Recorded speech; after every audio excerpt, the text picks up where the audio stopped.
پیر خواجہ محبوب الہی نصیر صاحب کہ حضور امام ربانی کے نور نظر، سبحان اللہ، آپ کے لخت جگر، اللہ، آپ کی مسند کے وارث، سبحان اللہ، آپ کے فیضان کے امین اللہ، حضور قبلہ سائیں محمد ایوب جان سرہندی صاحب نے فرمائے۔ سبحان خطابات ہم نے بہت سارے سن لیے، پیران دی گل خطیبانہ رنگ نہیں سنی تھی بھی جوش ہوئے گا، جذبہ ہوئے گا، لے ہوئے گی، سر ہوئے گی، وہ سید ناصر شاہ صاحب نے ہر شیطان سنا دیتی۔ اور حضرت صاحب دی گل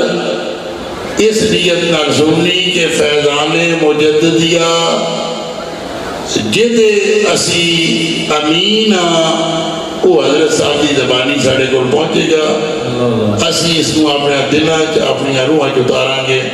میں انتہائی ادب نال اپنے